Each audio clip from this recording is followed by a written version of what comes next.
Once upon a time, in the days of old, in a faraway kingdom, there lived a poor woodcutter whose name was Jack. He lived in a tiny cottage deep in the forest with his daughter Jill, to whom he was devoted. They worked hard and honestly, but they didn't earn much money and often went to bed hungry. So one night, Jack said to Jill, "My dear child, I love you dearly and I'd give my life for yours. If I could only buy you new shoes, you wouldn't have to walk barefoot anymore." "Oh no, father," said Jill. "Don't do anything rash. I'm used to my old shoes. If I could only buy you a new axe, you could earn more money and then we'd have something to eat." "Well, my little girl, how could I get you such a gift? Even if I cut down trees from morning till night, it would take me years to earn enough money." "Don't worry, father," said Jill. "I have an idea. Leave it to me." And with those words, she kissed her father on the cheek and set out for the town. When Jack saw his daughter leave, he shook his head and sighed. How foolish children are, spending their money on silly things instead of saving it. Meanwhile, Jill skipped cheerfully along the road, humming a merry tune.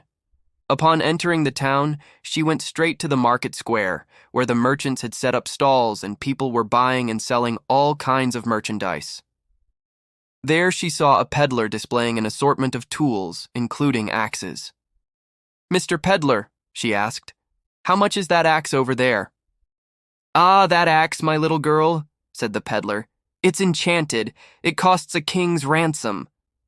"What? Are you serious?" "Of course I'm serious. I wouldn't joke about such a thing. See, that axe cuts down every tree in a single stroke, even the biggest oak or the deepest-rooted pine. Also, it never dulls. Furthermore, it returns to its owner after it's thrown. You've got to admit it's a bargain." "Oh yes," said Jill. "And does it really cost a king's ransom?" "Indeed it does. Why?" "Well, I happen to have a purse full of beans. May I try them?" "Beans? Ha ha, you want to pay with beans? Oh, that's funny. Very well, let's do it." And the peddler put the purse in his pocket without counting it. Then he threw the axe as hard as he could and shouted, "Return, return, enchanted axe, return to your master." After that, he turned around and walked away. Now, Jill looked all around her, but she couldn't see the axe anywhere.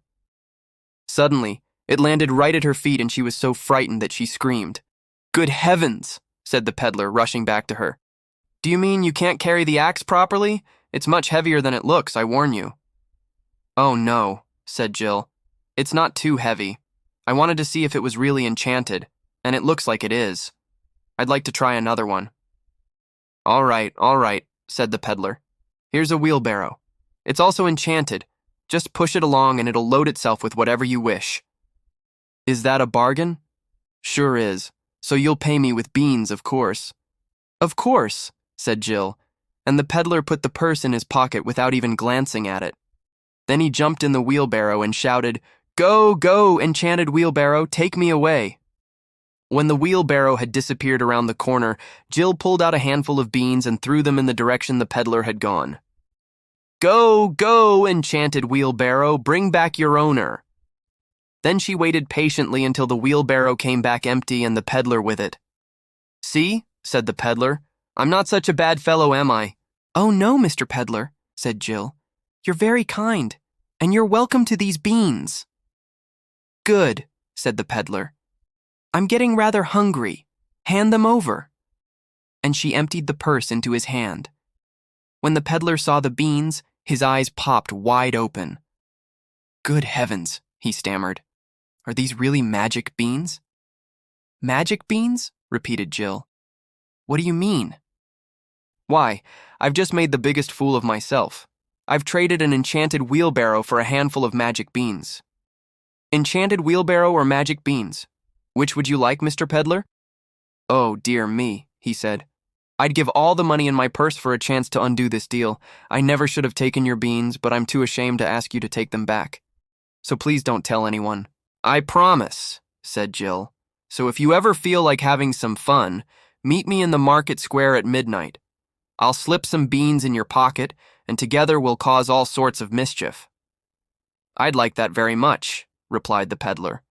"So good evening, Miss Jill." "Good evening, Mr. Peddler." And with that, they parted ways. Meanwhile, when Jill got home, She told her father about her adventure. "Oh, my dear child, what a fool you've been. Look at these worthless beans. How can you expect to earn any money from them?" And he threw them into the fireplace. But overnight, a magical beanstalk sprouted and shot up through the chimney, winding around the rafters and growing higher and higher. "Oh, father, I'm so scared," cried Jill. "What if the peddler climbs up the beanstalk and comes to kill us?" "Don't be an idiot," said Jack. "No one could climb up such a narrow stalk. But you're right. We'd better cut it down before the peddler finds it." And he grabbed his axe to chop it off. "Wait, father," said Jill. "Let me climb up the stalk and see what's at the top. Whatever for, you'll come right back down and tell us